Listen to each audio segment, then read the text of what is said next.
The first red flag wasn't the calendar invite titled Transition, Planning Meeting Mandatory Attendance. It was the fact that it came from Brenda in HR, a woman who once described her own divorce as a synergy realignment.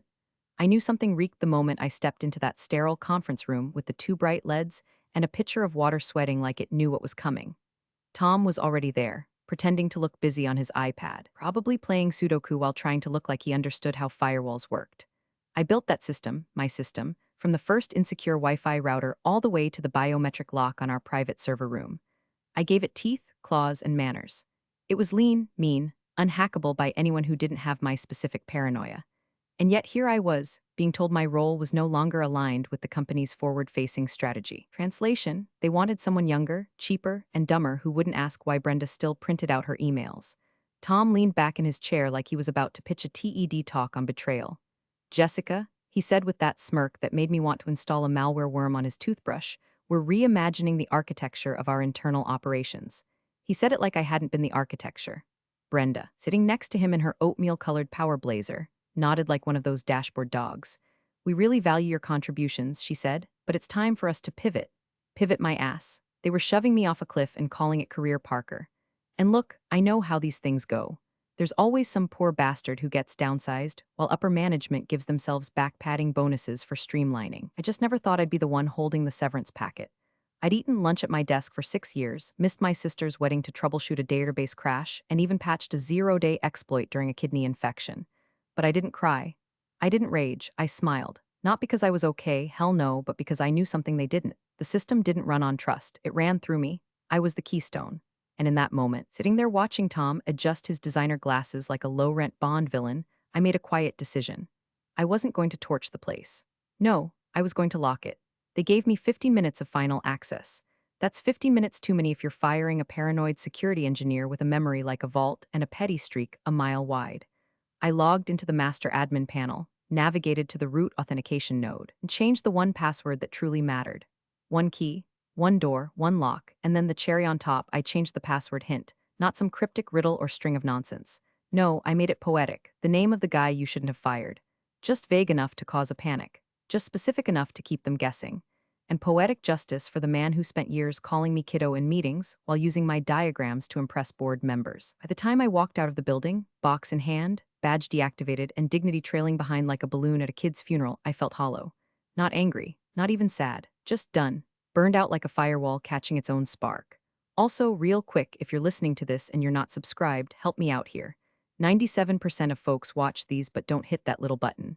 I'm trying to hit my first ever 10,000 subs. That number means I can finally stop drinking instant coffee and maybe afford a desk chair that doesn't squeak like a dying hamster. Anyway, back to the collapse. That night, I got drunk on 2 margaritas and passed out watching a documentary about sea cucumbers. I dreamed about the login screen blinking, waiting for a password it would never get, waiting for the name of the guy. Too bad the guy was a woman, and her name was Jessica. Unemployment smells like sour coffee and half-done laundry. For 3 days, I didn't leave my apartment except to shuffle to the mailbox like a depressed cryptid. The air outside felt too functional, like the world had the audacity to keep turning while I was stuck in neutral. I lived in pajamas, listened to true crime podcasts like they were gospel, and told myself I was decompressing. Truth was, I was stewing, simmering like a slow cooker filled with unspoken rage and leftover pad thai. Every now and then, I'd glance at my laptop screen lighting up with LinkedIn notifications. Congrats on the new opportunity, Jessica. The algorithm chirped like a chipper cult member. Only I didn't have a new opportunity. What I did have was an alert showing a new job posting from my former company. Same responsibilities, same requirements, same damn bullet points I wrote myself 2 years ago just under a new name, Cloud Infrastructure Support Specialist. A fancy title duct-taped over my corpse. I didn't apply, I didn't even rage post, I watched. Then came the first email. Subject line, quick favor server credentials, sender Tom Smugface Ralston. My hands twitched before I even opened it. There it was, an innocuous little question wrapped in assumed entitlement. Hey Jessica, if you're doing well, lie. Quick cue, do you happen to remember the login for the legacy archive server? We're trying to pull some client data for Q4 projections. Should be an easy grab. Easy grab, huh? See that server, nicknamed the Dungeon by me and the late-night sysadmin crew, held 10 years of quarterly backups, compliance logs, and audit trails. Not glamorous, but if you lost access, good luck explaining it to the IRS. And the credentials, well, let's just say I built that server's login sequence like a jealous god. It required a rotating password based on a script I wrote using Julian calendar offsets. Not impossible to access, but good luck if you don't know where the script lives. Hint, not on their network. I stared at Tom's email. Thought about all the times he'd forwarded my work to clients without credit. Thought about how he once called me the help at a holiday party, laughing into his gin and tonic like he was auditioning for a reboot of Mad Men. My fingers hovered over the keyboard. Then I typed, "Hi Tom, I believe all credentials were transitioned to the IT department per my offboarding checklist. Let me know if you need help locating it in your files. Best, Jessica." Polite, professional, pointed, like smiling while tightening a noose. I hit send and stared at the screen. That tiny act of defiance lit something in me, a flicker. Control, not just over them, but over the narrative, over myself. Because for the first time since the firing, I wasn't just reacting, I was directing the fallout. They thought I'd vanish quietly. They thought I'd slink away, polish my resume, and go rebuild my life somewhere else like a good little tech drone. But they forgot something vital. I built the damn fortress. I knew every corner, every creak in the walls, every back door because I designed them, and they just locked themselves inside. Without the architect. Day 7 was when the cracks stopped being metaphorical. I was halfway through a bowl of discount mac and cheese, watching some YouTube video on how to rewire your brain for success hosted by a man who looked like he hadn't blinked since 2014 when my phone rang. Unknown number. I let it go to voicemail because screw that. I wasn't about to break my streak of not speaking to another human for 4 straight days. 30 seconds later, the voicemail popped up. Tom's voice. But not the one I knew, the smooth, fake confidence TED talk Tom. This was a different creature entirely. This was sweaty Tom. Shaky breath, sentence fragments, the sound of someone slamming a desk drawer mid-sentence. "Hey Jessica, ooh, listen, really need your help here. We're having trouble accessing the admin console for Ops Sync. I know you left things buttoned up and all, just wondering if you might remember the password off the top of your head. No big deal, just shoot me a message if you do. Appreciate it. Really. Ops Sync, that wasn't just any system, that was the spine. The thing that controlled vendor API access, transaction batching, remote logging, and yes, the payroll funnel. I hadn't touched the Ops Sync password since the week I finished implementing the 2FA token sequence hard-coded to their internal clock, which, last I checked, hadn't been synced to UTC properly since 2019. I played the voicemail twice, then 3 more times, just to hear the fear bloom in his throat. Then I laughed so hard I dropped my plastic fork into the mac and cheese like a javelin. 5 minutes later came an email. Not from Tom. Brenda, queen of HR formalities. A woman who once told me enthusiasm is no substitute for compliance when I tried to implement Slack. Subject, friendly reminder, NDA terms and cooperation expectations. Hi Jessica, I hope you're doing well post-transition. We've recently encountered some minor technical difficulties and would greatly appreciate any information you might recall related to password credentials. Of course, we want to gently remind you that per the non-disclosure and non-compete agreements you signed on date, any engagement with external parties or use of privileged knowledge must remain within the legal bounds outlined. Let us know if you'd like to schedule a brief call. Warmly, Brenda warmly. From a woman who once corrected my posture during a fire drill. I didn't reply to her. Instead, I opened a fresh email to Tom. Feigned concern. Typed slowly, savoring every keystroke. "Hi Tom, I'm afraid I can't recall the exact password you're referencing. It's been a minute, but I always set a hint to jog my memory. You should be able to see it on the master login screen. Hope that helps. Best, Jessica." I hit send. Then I sat back and let the silence stretch. Because that was the moment the trap snapped shut. They would see the hint. They would panic. They would assume, because of course they would, that the name of the guy you shouldn't have fired referred to someone else. Anyone else. Dave from accounting, maybe? Greg, the guy who used to manage vendor relations before he got canned for trying to expense strip club receipts as client engagement. But not me, not Jessica, because in their minds I was nobody, a background process, an extra in their little corporate play, and that was their fatal flaw. They forgot I wasn't a line item. I was the root user, and the system, my system, only answered to me. Maria called me from her car during her lunch break, engine running, Bluetooth crackling like it was coughing up secrets. Her voice had that breathless urgency people get when they know they shouldn't be telling you something but can't help themselves. "Jessica, I swear to God, it's a zoo in here." She hadn't even said hello. I paused my walk around the park, my one act of daily productivity, and leaned against a tree like some suburban cryptid waiting for gossip. "They've completely lost it," she said, laughing between words like she was trying to exercise it. "You remember that password hint you left behind? The name of the guy you shouldn't have fired? Yeah, you broke them." I smiled so hard my face hurt. "How bad is it? Oh, honey." She took a breath like she was about to tell me someone died. "They're calling it an internal security breach. You should have seen the meeting yesterday." Tom had a whiteboard out. A whiteboard, Jessica. Like he was solving the Zodiac murders.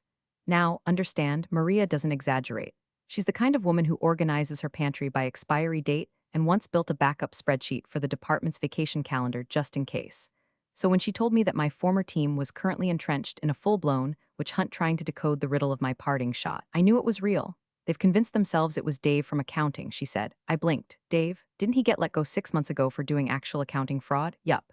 Apparently that's now your fault too. Brenda said something about pattern recognition and how Dave never really let go of his resentment.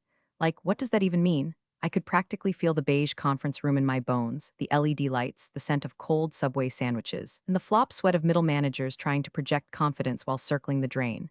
Maria continued. Stephen from marketing was a suspect too, because he once threw a stapler after being passed up for promotion. But then Tom said, and I quote, Stephen couldn't hack his way out of a Google form, which, fair. Let me guess, I said. Nobody mentioned me? Silence. Then a dry chuckle. Nope, you're not even on the suspect list. I think Tom said something like Jessica? No, she's too logical for something like this. That stopped me cold, not because it hurt, but because it was so perfectly in character. Tom had never really seen me, not once in 6 years. I wasn't a person to him, I was a function. A fire extinguisher with a Wi-Fi card. Useful in emergencies, invisible the rest of the time. God, Maria said, lowering her voice. The best part. Had a strategy meeting this morning and printed out a list of every guy they've fired in the past 5 years. 5 years. Brenda actually said, let's cross-reference this with who had a grudge and access to admin credentials. I nearly dropped my phone from laughing. Please tell me they've created a color-coded spreadsheet. Oh, they have. Tom's using red for high-risk male actors. I wheezed. Maria sighed, the sound of someone watching a house burn down while roasting a marshmallow. Honestly, it's the only reason I haven't rage quit yet. Watching them melt down over this is better than HBO. We hung up with her promising to call me the moment the grudge board went digital. I stood there under the tree, letting the wind blow through my hoodie, feeling something I hadn't felt in weeks. Power. Not petty power, not revenge-flavored satisfaction. Just the deep, cosmic serenity that comes from watching people dig the wrong hole with the wrong shovel in the wrong yard, while you sip your overpriced coffee and wonder if they'll ever notice the map was upside down the whole time. They were chasing ghosts while the ghost was alive and well. And smirking. By the time they brought in the consultants, I was already on my second bag of kettle corn and third rerun of forensic files. There's a specific kind of pleasure in knowing the house you built is still standing, but the idiots inside can't figure out how the damn doorknob works. Maria had texted me 2 words, they're here, along with a blurry photo snapped through a half-closed break room door. It showed 3 guys in matching polos, all with Bluetooth headsets and laptop stickers that said things like hack the planet and trust me, I'm root. Their company? Something obnoxious, Signex Secure Tech Solutions, a kind of firm that charges $800 an hour to Google your problem and mispronounce Linux. I knew the type. They weren't there to fix anything. They were there to look like they were fixing something. To collect a paycheck, drink free Office La Croix, and ultimately tell the VP of IT that the system was too legacy and needed a full rebuild. Which, ironically, was true, except I was the legacy. The next morning, Maria called me whispering into the phone like she was leaking top-secret intel. Jessica, they tried running a penetration test on the ops sync node and accidentally tripped the failsafe. The system locked them out entirely. I grinned so wide my cheeks hurt. The failsafe was a dirty little trick I'd never told anyone about. One too many failed login attempts triggered a sandbox lockdown that required a biometric reauth with admin override. In English, they weren't getting in unless they found my left thumb attached to a living body. But wait, she added, they charged $23,000 for the attempt. I actually clapped. That afternoon, Tom got chewed out so hard by the VP that his Fitbit registered it as a cardiac event. I didn't hear this from Maria. I heard it directly because my phone rang again, and this time the caller ID didn't say unknown. It said, K. Wexler VP Operations. I stared at it for a full 10 seconds before answering. Jessica speaking. A long pause, then a voice like cold metal. This is Karen Wexler. I'm the VP overseeing IT ops at Trionix. I understand you were let go under Tom Ralston's restructuring plan. Under cute. Yes, I said evenly. That's correct. Then I'll be blunt. We're in a difficult position and I have no time for games. We'd appreciate your cooperation in restoring access to key infrastructure. Frankly, this situation is starting to resemble a case of deliberate obstruction. I raised an eyebrow, even though she couldn't see it. I'm sorry to hear that. I completed a full offboarding checklist, which included documentation and credential handoff. If the internal team lost that documentation, I'm not sure how that's my responsibility. Let me put it another way, she said, voice tightening. You created a proprietary system. You were the sole admin. There is no access now. That's a liability. If this were to escalate, I cut her off, voice calm, razor-edged. If you're implying legal action, I'd suggest reviewing Company Policy Section 8.3. Departing employees are required to secure administrative-level systems to prevent unauthorized future access. That's exactly what I did. Dead silence. I continued, blood turning colder with every syllable. If your staff misunderstood the password hint, I left. I can't help that. I didn't name anyone. I didn't restrict access maliciously. I simply locked a door I was told to walk away from, a long exhale on her end, calculating, then reluctantly, "You're not denying you have access. I'm not confirming anything either." Another pause, then "We'll be in touch." Click. I stared at the phone for a minute after she hung up. My heart wasn't racing. My hands weren't shaking. I wasn't scared. I was crystallized. Anger had passed. So had the heartbreak. I was something harder now, sharper. They didn't just let me go. They didn't just forget me. They fired the one person who knew the blueprint, threw out the manual, then screamed at the machine when it refused to obey. They didn't just fire an employee. They discarded the key. It was Maria's idea to plant the seed. "Well," she whispered over the phone one night, "they're basically hemorrhaging at this point. I could accidentally mention your name in the next crisis meeting. See if it gets any traction." I took a sip of boxed wine and smiled at my laptop screen like it owed me rent. "Make it sound organic," I said, "like you just remembered I exist." Already did. They looked like someone farted in a server rack. Turns out desperation has a scent, and it's corporate lavender with top notes of flop, sweat, and shame. By Friday, I got the email. It wasn't from Tom. Not even Brenda. No, this one came from someone named Harper in Procurement Solutions Liaison or some other made-up department name that screamed buffer zone. Subject line: exploring potential contracted assistance, time-sensitive. You know what that means. They didn't want to admit defeat. They wanted to frame it like a collaboration. The body was full of legalese salad. After internal deliberations, we're considering bringing on an external expert to temporarily consult on legacy infrastructure reentry protocols. Legacy infrastructure. That was me now. I was a human antique. I waited 6 hours before responding. Just enough to make them sweat, not enough to make them think I was desperate. Then I replied, "Hi Harper, thank you for reaching out. I'd be happy to consider assisting your team in a consulting capacity. Attached is a draft engagement agreement for review. Terms include hourly rate, $1,100 minimum block, 5 hours payment, upfront via wire transfer deliverables, recovery of access to administrative systems as defined by client scope, additional requirement, a written acknowledgement of my contributions to the company's security infrastructure, and an apology for how my exit was handled. I am available to begin once payment and documentation are received." Best. Jessica, I attached the contract. It was clean, ironclad, and bulletproof. My lawyer, because yes, I had one now, helped draft it with the precision of a military drone strike. There were clauses in there that would make Brenda's veins pulsate. Clause 14, no consultant tasks will commence until the above terms are executed in full without amendment. Clause 17, all communication attempts post-contract shall be in writing. Translation, pay me, apologize, and shut up. The silence that followed was the loudest thing I'd ever heard. Then, 24 hours later, Maria texted me one sentence. Tom said, and I quote, "She's extorting us." I almost choked on my cereal. I hadn't extorted anyone. I'd offered a service at market value. It's not my fault their market is a flaming garbage heap full of half-trained consultants and confused interns. But the cherry on top, they declined. They said my offer was outrageously hostile and out of alignment with company values. I think Tom even floated the phrase toxic femininity in a meeting, which, God help him, Maria says was met with dead silence from the entire legal department. So, in their infinite wisdom, they decided to brute force it. Maria called me 3 hours later from her car. They brought in another guy, new vendor, guys like 20, showed up with a gaming laptop and said he's a freelance penetration specialist. I barked out a laugh. Is he trying to seduce the firewall? No, but he tried to boot into the secure shell using Kali Linux on a flash drive. The mainframe rejected the connection, and now there's a full-blown audit lockout. Lights turned red, Jessica. Red. The conference room looked like a submarine preparing to dive. I closed my eyes and let the words wash over me like hot water in a cold shower. They could have paid me $5,000 and moved on. Instead, they chose humiliation.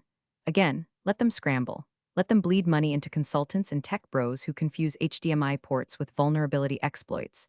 They still didn't get it. You can't brute force a lock that was built by the person you're trying to ignore. They thought I'd come crawling. What I sent was an invoice. They say arrogance blinds you, but in corporate America, it also deafens you, neuters your instincts, and fills your ears with buzzwords until you can't tell a pipe bomb from a PowerPoint. So when the final brute force attempt triggered a checksum error and scrambled 3 months' worth of vendor invoices, the only thing anyone in that glass-walled hellscape could do was panic and point fingers. That's when Tyler spoke up. Tyler, a junior IT tech with a faded Zelda tattoo and the voice of a man who'd only spoken to his cat for the past 2 years. He was the guy who fixed the Wi-Fi Brenda kept blaming on solar flares. The guy who built their Jira automation from scratch and once got screamed at for attending a meeting without a blazer. In other words, invisible. But now, with invoices lost and consultants fleeing like rats from a flaming cruise ship, Tyler cleared his throat in the corner of the war room and said something so obvious it hit like a defibrillator. Not to overstep, he mumbled, eyes flicking between the managers like a nervous meerkat, but the password hint? The name of the guy you shouldn't have fired? What if it's not literal? Silence. Then a scoff, from Tom, of course. What does that even mean? Tyler pressed on. I mean, we've been assuming it was about some male employee, right? But maybe the hint isn't about a guy at all. Maybe that's just the joke, like sarcasm. Brenda blinked, slow and stunned.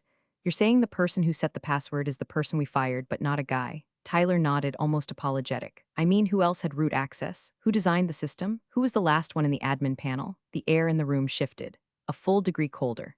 And then it happened, the collective. Dawning horror that bloomed across their faces like a chemical reaction. The blood drained from Tom's face so fast he looked like a freshly waxed corpse. Jessica, he whispered. The name landed like a slap. For a few beautiful seconds, nobody said anything. Then the rage began to boil. She did this, Tom snarled. She planned this. Brenda, ever the damage control bot, jumped in. We have to contain this. This could be considered a hostile act. You should review her NDA again. See if this can be classified as deliberate sabotage. Tyler wisely slinked out of the room, probably to go hyperventilate behind a server rack. Meanwhile, management sprang into action, not to fix the system, but to build a case. Maria told me later they actually tried to retroactively find policy violations in my employee file. Brenda requested all my Slack messages for tone analysis. Tom asked legal if using sarcasm in a password hint could qualify as malicious misrepresentation of intent. Spoiler, it can't. But logic wasn't the point anymore. They weren't searching for a fix. They were grasping for a villain, a scapegoat, an explanation that didn't involve admitting they'd fired the only person who understood how their castle was built. And now that they'd realized the guy in the hint wasn't Dave or Steven or some imaginary hacker in a Guy Fawkes mask, it was me, they lost what little chill they had left. The fury that had once been directed at nameless ghosts now zeroed in on Jessica, on the woman who dared to know more than them, who left with grace, locked the gates, and smiled. But they still didn't understand the worst part. I hadn't broken anything. I'd simply followed protocol, and they were about to learn how that looked in writing. The invitation came wrapped in faux politeness and legalese, like a threat dipped in vanilla frosting. Jessica, we'd appreciate your presence for a brief clarification meeting regarding your recent transition and associated administrative concerns. Translation, get your ass in here, we need someone to blame. It was scheduled for Monday at 10 a.m. in their executive conference suite, which I knew from experience smelled like burnt Keurig pods and failed ambition. I wore black. Not as a statement, just because it matched my mood and the folder I brought, thick, tabbed, and full of receipts. Literal and metaphorical. Tom was already seated when I walked in, jaw tight, eyes twitching like someone who hadn't slept in a week. Brenda was there too, her face buttock smooth but her jaw clenched tight enough to snap a pencil. And then there was the company lawyer, some gray-suited meat puppet with horn-rimmed glasses and a voice like a GPS running low on battery.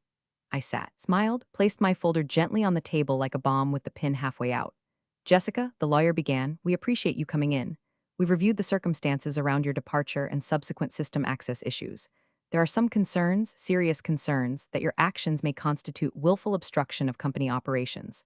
Tom jumped in, voice brittle. You sabotaged us. You planted a lock and refused to cooperate. I tilted my head like I was trying to hear better.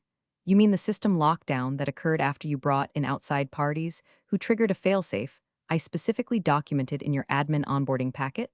Brenda flinched. The lawyer cleared his throat. We're simply exploring whether your post-departure conduct aligns with your non-disclosure and non-compete clauses. We're also reviewing if any damages to internal systems could be traced back to decisions made during your tenure. I reached into my folder and pulled out 3 pages, slid them across the table.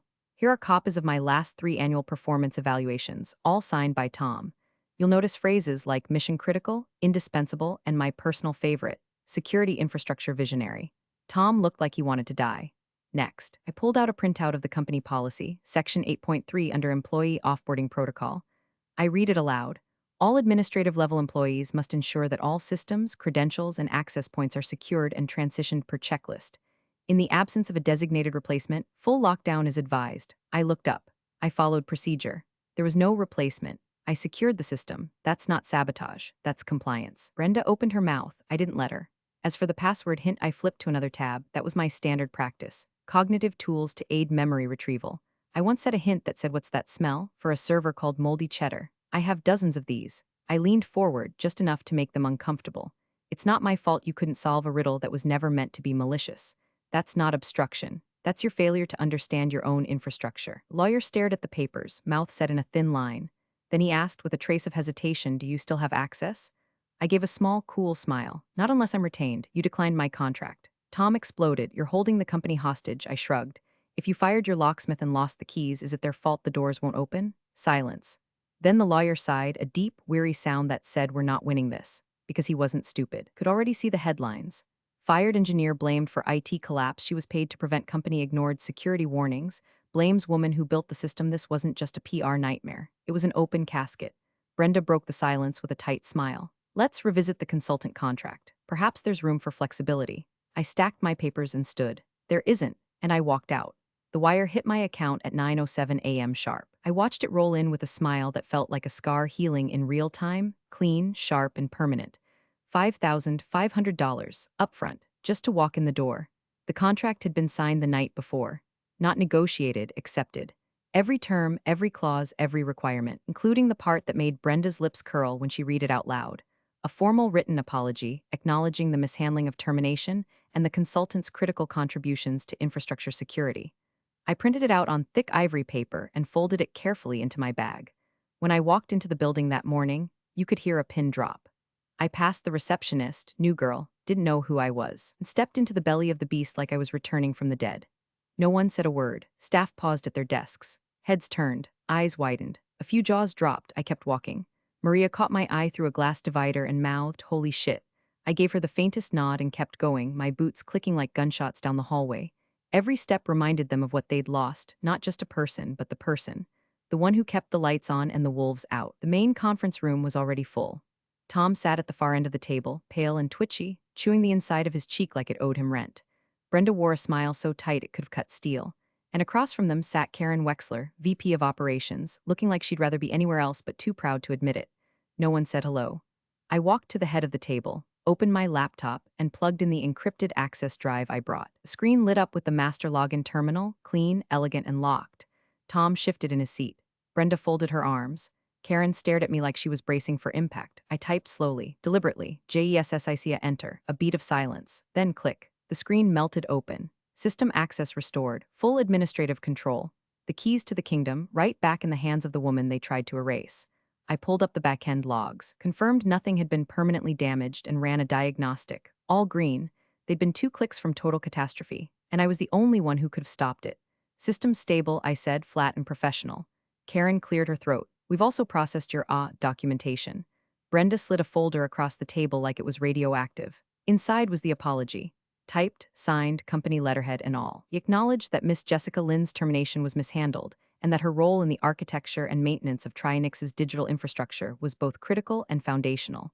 We regret the circumstances of her departure and extend our formal apology. I didn't smile. I just tucked it into my bag next to the printed wire confirmation. And then I stood. Tom finally broke. That's it? You're just going to take the money and walk away. I looked at him for the first time that day. Looked through him, really? You already paid for the lock, I said. This was just the key, and I walked out, past the conference room, past the stunned faces, past the security guy who gave me a little salute like I'd just ended a war. Outside, the air smelled different. Not sweet, not fresh. Just clean. They thought they could replace me with acronyms and interns. But in the end, they didn't just have to admit they needed me. They had to pay for the privilege. They put a price tag on their disrespect. And it was high. I didn't just win. I salted the earth, and it felt like justice. Thanks for watching, you cubicle warriors. Hit that subscribe button. Unless you're my old boss, then you're on your own. Revenge of the coffee pot strikes again.